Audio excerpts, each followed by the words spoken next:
Welcome everyone. Before we commence our proceedings today, I wish to acknowledge the people of the Cowen Nation on whose lands we are gathered today.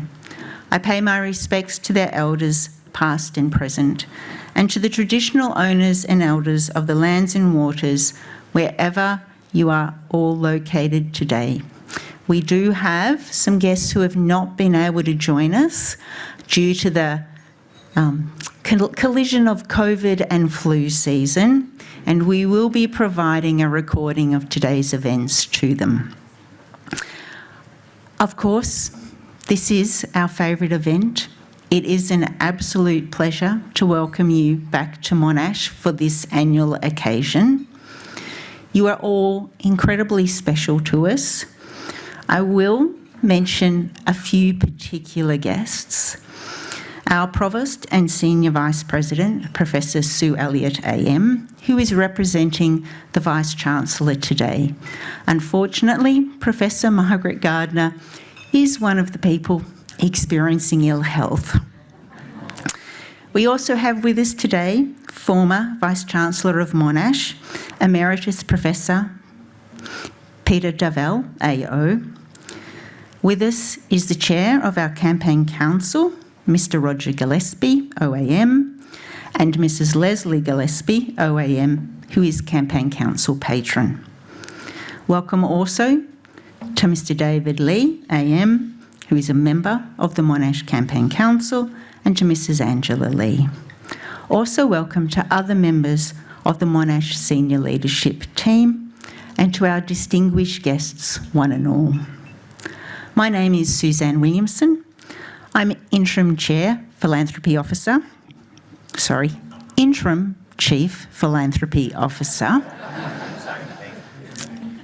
You know, it's universities, they have interesting titles. I warmly welcome you.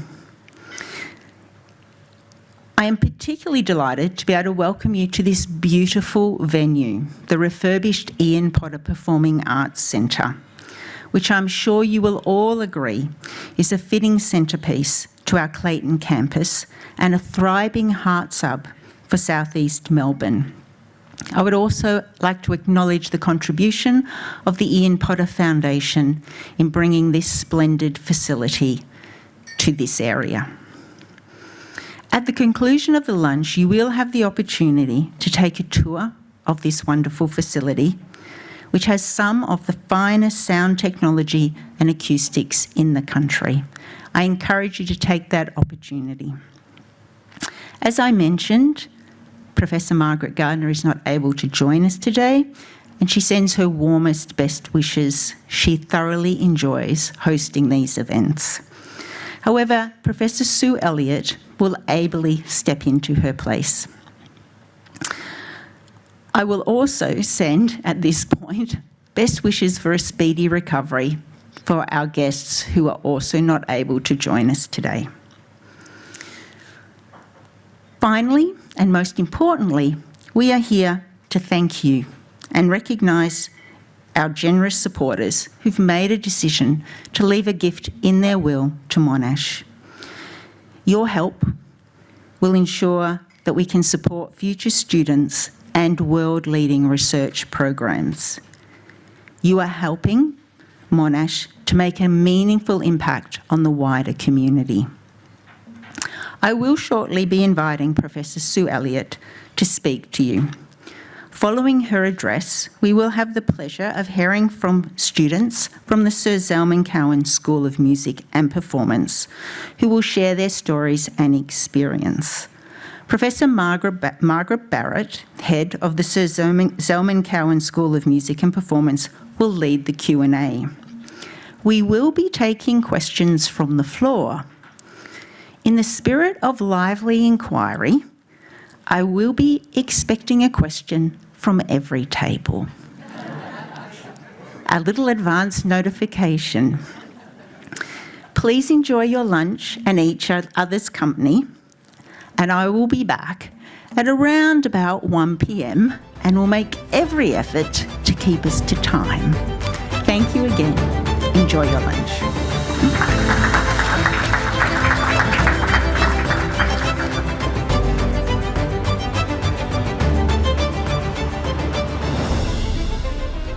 Now I am going to interrupt the delightful chatter once again.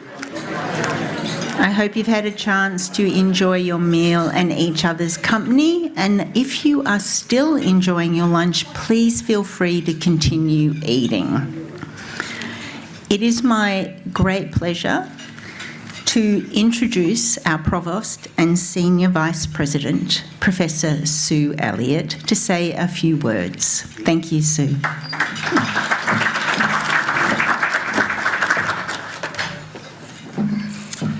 Thank you, Suzanne, and good afternoon, everybody. I'd also like to formally acknowledge the former Vice-Chancellor of Monash University, Emeritus Professor Peter Darville, Dr Roger Gillespie, OAM, Chair of the Campaign Council. Good to see you, Roger, and Patron Dr Leslie Gillespie, OAM. Hello. Dr David Lee, AM, Campaign Council Member, and Mrs Angela Lee. Members of the University Council, particularly Julie Ligeti, senior leadership of the University, and distinguished guests, one and all. Let me begin by also acknowledging the people of the Kulin Nations on whose unceded lands we are gathered. I pay my respects to their elders, past, present and emerging. Hosting the Matheson Society lunch is a great honour, so I'm very pleased to welcome you here on behalf of the Vice-Chancellor, who, as you've heard, is unfortunately unwell, and she does send her apologies. This genuinely is an event that she most likes to attend. And I also want to send a special welcome to those who are attending the lunch for the first time, and thank those of you who've come on more than one occasion. The story behind today's event will be familiar to many of you, but allow me, if you wouldn't mind, to share it for those who may not be aware. The Matheson Society is named after Monash University's inaugural Vice-Chancellor, Sir Louis Matheson, and his wife, Lady Audrey Matheson. To this day, Sir Louis and Lady Matheson are affectionately known as the parents of Monash for their role in growing the university in its earliest years. Upon opening in 1961, Monash flourished from just 347 students to more than 13,000 by 1976, the year Sir Louis retired from the university. And of course, we've gone on to over 87,000 now. Lady Matheson also supported and complemented her husband's role in every possible way, making it her personal mission to build the Monash University community. So we welcome you here today as an important part of our Monash community, and we express our deepest gratitude for your ongoing support. Importantly, today's event is a cause for recognition and celebration. It's an opportunity for us to say thank you for the generous decision you've made to include Monash in your will. By leaving a bequest to Monash, you're playing a significant role in shaping the future of education and research and joining a community of like-minded people who value lifelong learning. Many of you have chosen to support our students, providing access to Monash for the brightest minds, independent of their circumstances. Others have chosen to support and fund vital research, and we believe that great research, when properly applied, can lead to lasting and positive change in the world. Over the last couple of years, and despite the COVID-19 pandemic, Monash has had great success in delivering excellent and innovative education and research on a global scale. And let me take this opportunity to tell you about some of our recent achievements. In September last year, we launched Monash's new strategic plan, Impact 2030, which charts the path for how the university will actively contribute to major global challenges of our time: climate change, geopolitical security, and thriving communities through our education and research, and in collaboration with government, industry, philanthropy, and community. We also have continued to improve in international rankings, with the most recent rankings positioning Monash 40th in the US News and World Report Best Global University Rankings, and 57th in the Times Higher Education World University Rankings. A very young university to have achieved so well. By subject area, Monash also performs exceptionally well.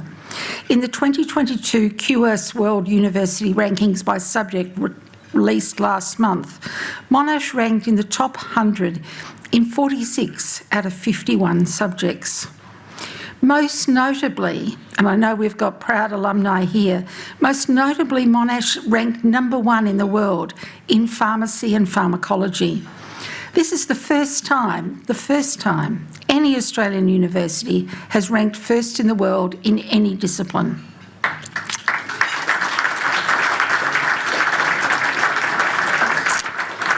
I wish the Dean of Pharmacy and Pharmaceutical Sciences was not plagued by this virus, Professor Arthur Christopoulos, because he would love to have heard that applause, so thank you.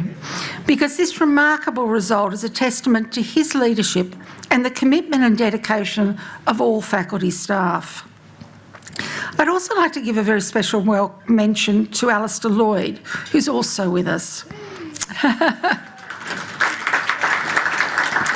Alistair was the former chair of the Pharmacy Foundation and played a pivotal role in the merger of the Victorian College of Pharmacy and Monash University back in 1992, together with former Dean Bill Sharman.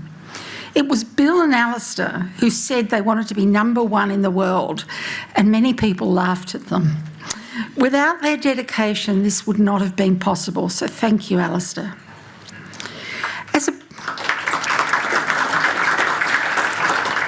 As a purpose-driven university, we're proud to be a leader in multidisciplinary research projects that are collaborative, community-based and have global impact.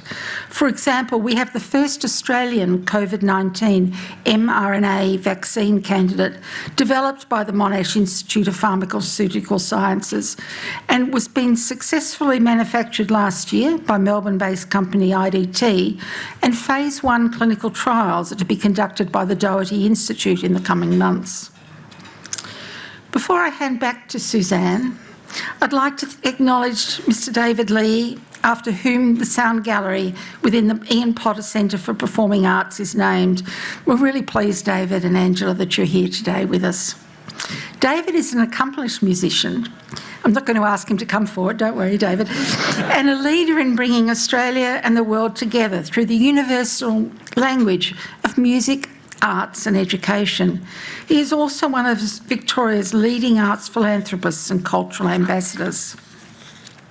As part of David's commitment to supporting future generations through music and the performing arts, the Lee Family Trust have partnered with the Zelman Cowen School of Music through the shared vision of creating an exciting future for music students and the broader community.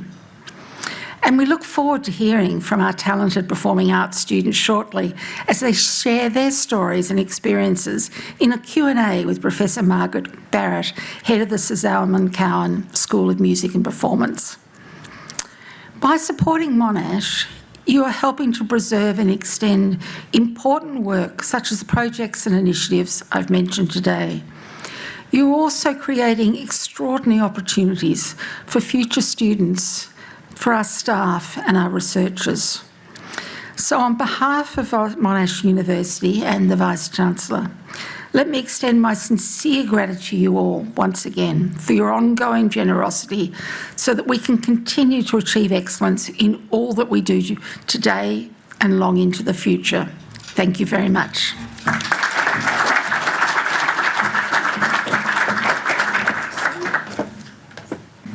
Thank you, Professor Elliott. Now, I will ask Professor Margaret Barrett and the students to join me on stage, and while they are doing that, I will share with you a little more about Professor Barrett. So Margaret is a leading figure in music education nationally and internationally, and has served as President of the Australian Society for Music Education, President of the International Society for Music Education, Chair of the Asia Pacific Symposium for Music Education Research, and Chair of the World Alliance for Arts Education. Obviously, I am spending too much time sleeping. Margaret is also currently Director of the Boards of the Queensland Symphony Orchestra, the Queensland Musical Festival, and the Australian Music Centre. But that's not all. She has led industry research partnerships with the Australian Children's Music Foundation, the Australian Youth Orchestra, the Australia Council for the Arts, and Music Aviva. Wow. Joining Margaret will be our students, Alice Summers, Lalita Wright, Gemma Livingston, and Daniel Parr. Perhaps we will welcome them with a round of applause.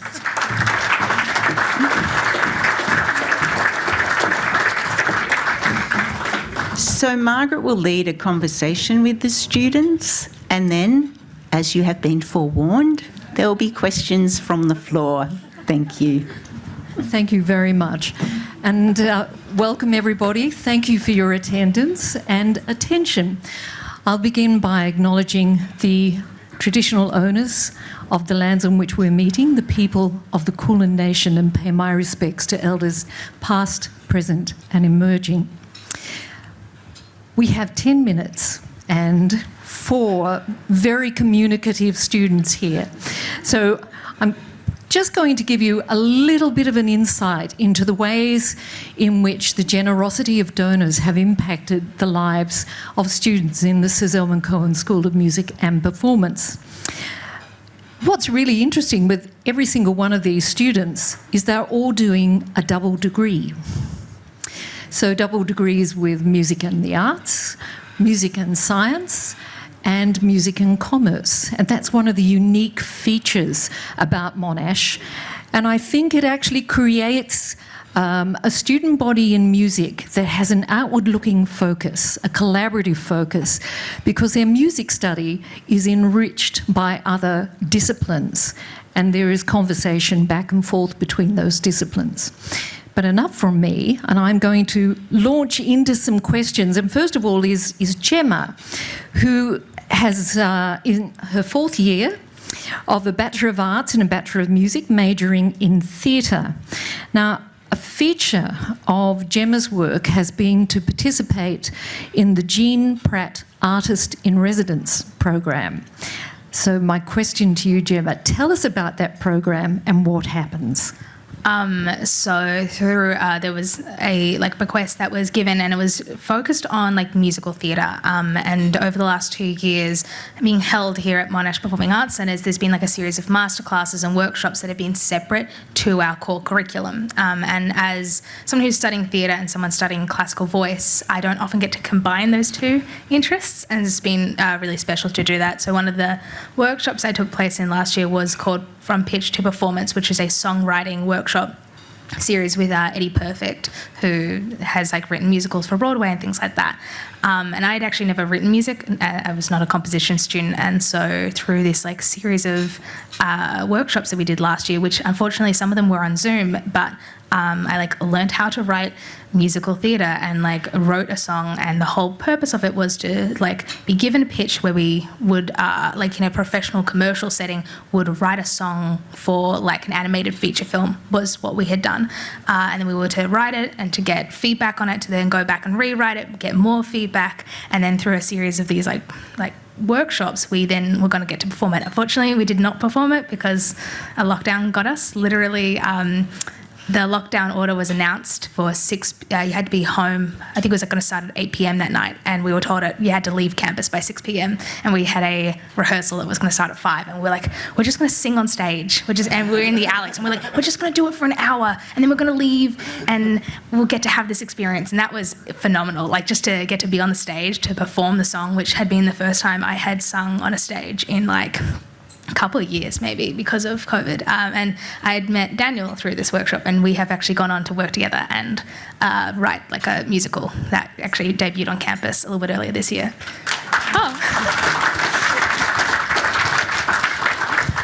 Thank you, Gemma. So a program that allows our students to work with industry leaders and to have authentic experiences of the music industry and to prepare themselves for work in that place. So Daniel, I'll move to you. Daniel's currently doing his honours, but his double degree was a Bachelor of Arts in International Relations, and then he somehow slid over into music, and in particular into the area of composition and music technology. And so Daniel has been one of the first students to be able to work in the digital hub, which was made possible for our school through the generous donation of David and Angela Lee. So my question to Daniel is all about the digital hub. What is it? What are you doing there? What have you been doing in there? The digital hub, Margaret, is, well, it's so many things, and I cannot possibly emphasise how grateful I am to have been able to work in this space so far and to continue to work in this space. So honestly, I can't give my thanks enough. But the Digital Hub essentially is, in the way that I've used it, is basically a world-class recording studio for all kinds of music.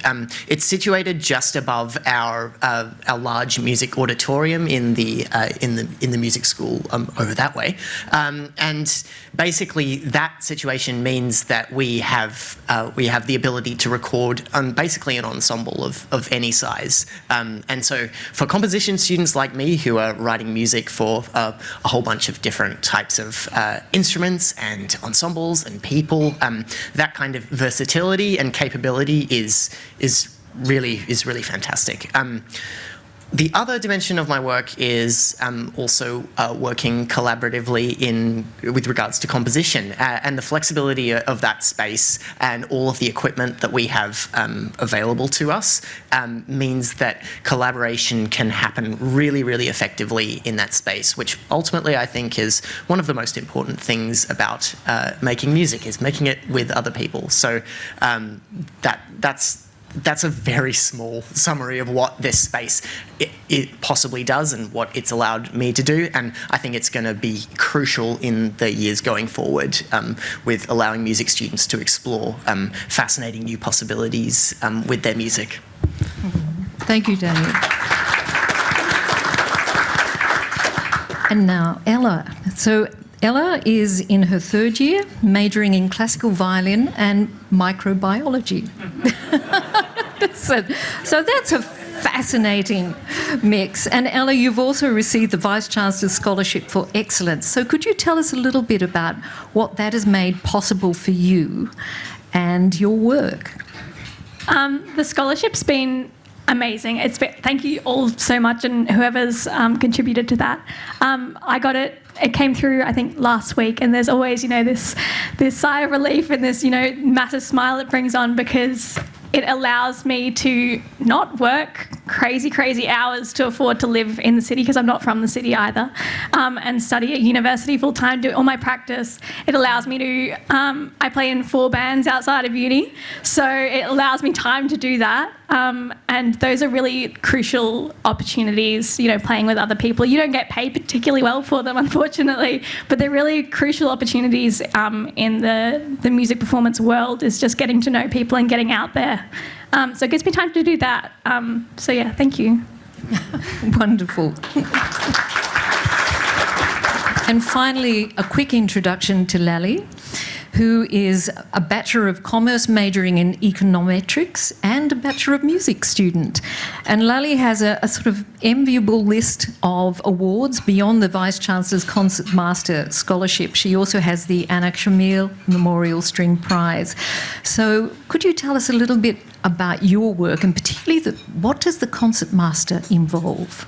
Yeah, of course. And just like Ella said, it's amazing to have a scholarship or any support that makes it easier to not work, 30 hours a week, to go to uni and do all of this. So the concertmaster position leads the orchestra. So I sit at the front, in front of the conductor. It's a bit scary, but I'm really excited to do this. And it's been a goal I'm in my 4th year now, so the last 3 and a bit years of uni, to hold that position I sort of turned up in first year and thought, yeah, that will be me. And so I'm really excited to have that position. It means that I have to know all the music really, really well. I lead the section very personally, but I also lead all the other string sections. The front seats will refer to me and I will refer to the conductor, or typically. And then it's also to be a leader within the orchestra. So my goal is always, because I'm very passionate about orchestral playing, my goal is to set an example of the standard by which the Monash Academy Orchestra will play. And I'm really excited. We've got a concert in 2 weeks on Sunday, if you want to come. Thank you, Lali. And indeed, a plug for that concert. It's going to be in the Robert Blackwood Hall, 2:30, Sunday, May 15. And there you will hear our students performing some major works. Lali, could you remind us of the repertoire? Yeah, so there's An American in Paris by Gershwin. That's also playing in Melbourne as a musical at the moment, and it's wonderful. There's work by Paul Grobsky, which I'm sorry, I can't pronounce. We're debuting a new work that was commissioned by the Monash Academy, I think during lockdown, but we're finally getting to play that, and that's beautiful. And we're also playing with a friend of mine, Trong, from the Monash School of Music. He's playing Rachmaninoff's Piano Concerto No. 2, which is absolutely gorgeous. Not to say a fistful of notes. Indeed, it's a very big work. Just before we finish and invite you to questions, I have left out in the foyer some concert programs, because the School of Music also offers lunchtime concerts every Thursday, and it's a way of showcasing our staff, our students, and also our national and international colleagues who come to work with us. So please avail yourself of one of those on the way out. Our focus in the school is on creativity, collaboration, expertise, and enterprise. And to this end, I think you join me in thanking these students who are demonstrating so many of those qualities.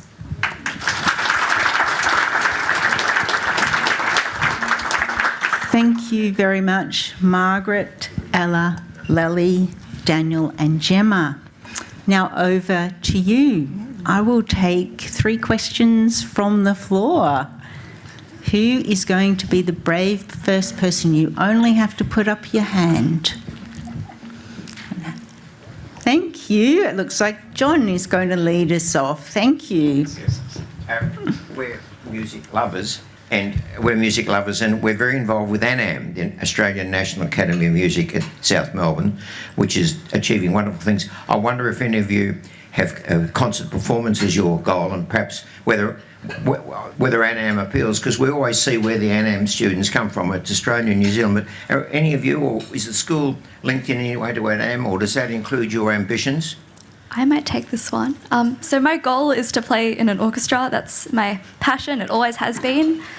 And ANAM is a little bit intimidating in the quality of players that come out of it. So it really does show what a great institution it is. And it is something that I'm considering, whether I go to ANAM, whether I consider studying in Europe. But the eventual goal is definitely to play in an orchestra, and I know ANAM is a big contributor to Australian orchestral musicians, and very good ones at that. Ooh, could have made a nice little link there, possibly. Next question. Who would like to follow on? Oh, thank you very much. Over to the left. And feel free to introduce yourself as well. Anne Nicholson, I'm the Dean of the Faculty of IT. So I thought I'd throw it in there, you've just spent 2 years mostly in lockdown. So I want to talk about the challenges of being a collaborative musician when you have to do it via the technology that my discipline provides. At least we could talk to each other, but maybe talk about the challenges. Yeah, I'm happy to take this one. Working online over the 1 and a bit kind of 2 year period that this was At some points, absolutely a diabolical challenge. There are certain things, of course, that despite the amazing powers of technology as it exists today, that were impossible in this time, and we missed out on some things that we otherwise would have got to experience, particularly in the realm of playing together in a space, and nothing quite replicates that. However, this gave us an opportunity working in a kind of atomised setting, all in our different homes and residences. We got the opportunity to collaborate in unique and different ways that we probably wouldn't have got to collaborate in before. Particularly myself as a composition student, you all probably might have seen the kind of group performances that proliferated over the period of lockdown, where everybody was in their little boxes on the videos on social media, and putting together those sort of things was one of the skills that I really developed over this period. So that was really interesting, in particular as a specific example, but I myself also got to experiment with different ways of collaborating with people and working out how to do improvisation remotely. So that was something that was really fascinating that ended up forming a big part of my final project in my undergraduate degree. So yes, in summary, some very amazing things were made possible due to the really difficult circumstances that we found ourselves in, and in no small part thanks to the advances that we've collectively made in technology. So yes, thank you for the question. May I also jump in and say a few things? I was a theatre student working online throughout COVID, and of course, how do you create theatre? What is liveness when we're online? And I think, like in many forms of life throughout this very challenging 2 or 3 year period, it's bred a lot of innovation, and given how many people study double degrees at Monash, it means that the people you're working with often have a very varied skill set. So one of the things that I was working on in terms of theatre was creating digital theatre, which is a very weird sounding thing, but one of my friends works in she studies IT and she studies game development, and we had a look at what it means to create theatre and what is a live experience, and started developing a project that was a video game / piece of theatre, which actually won one of the digital awards at the Adelaide Fringe that just happened earlier this year. So very fascinating question, thank you. And one final question, and I'm looking at this table here. One volunteer with a question for our very articulate students. Thank you, up the back, thank you. I'm just interested in the DAW that you use for your recording. Yes, that's a more specific question than I assumed I was going to get. Fantastic. It's great that you asked that. The DAW that I use is Reaper most of the time. Sometimes I'm using Ableton Live as well. On the video front, I'm using DaVinci Resolve generally. All of those could be a DAW, but actually the research that I'm doing is specifically into digital audio workstations and collaboration. So yeah, thanks for the question. So now you all know what the acronym is. Thank you so much for participating. Another round of applause, please, for our wonderful student guests. And thank you very much to Professor Margaret Barrett for hosting the Q&A. So, thank you again. Very informative. We wish you all the greatest of success, and we will be delighted to be audiences to hear your performances over time. Please.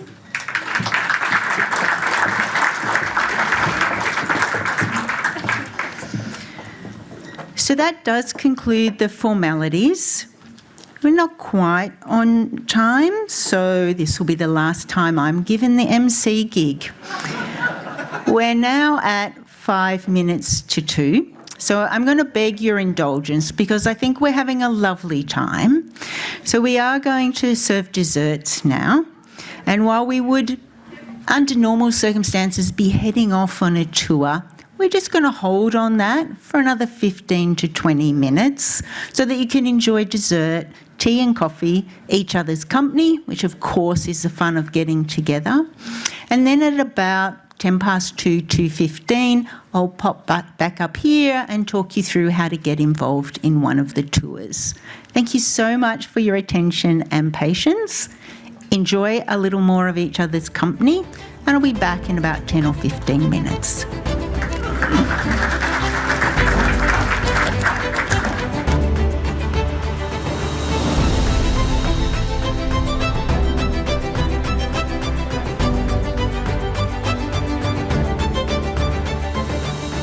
Hello everyone.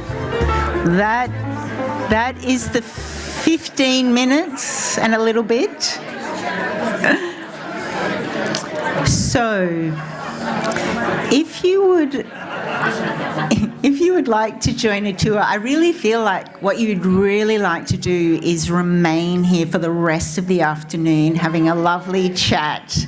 So, if you would like to remain here for a bit longer, having a lovely chat, absolutely feel free to do that.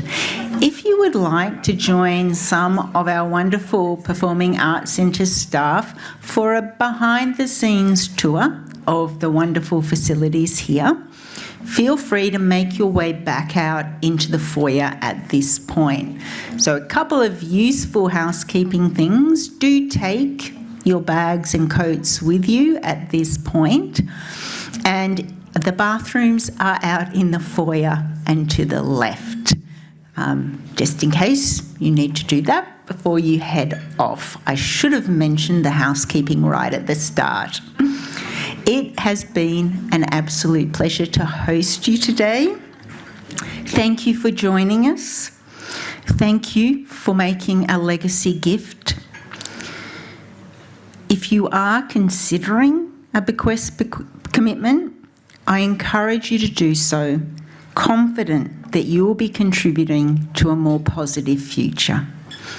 Thank you again. As I said, feel free to enjoy the rest of the afternoon with your friends or new friends. And if you'd like to join the tour, please make your way out to the foyer now. I look forward to seeing you all again about this time next year. Thank you.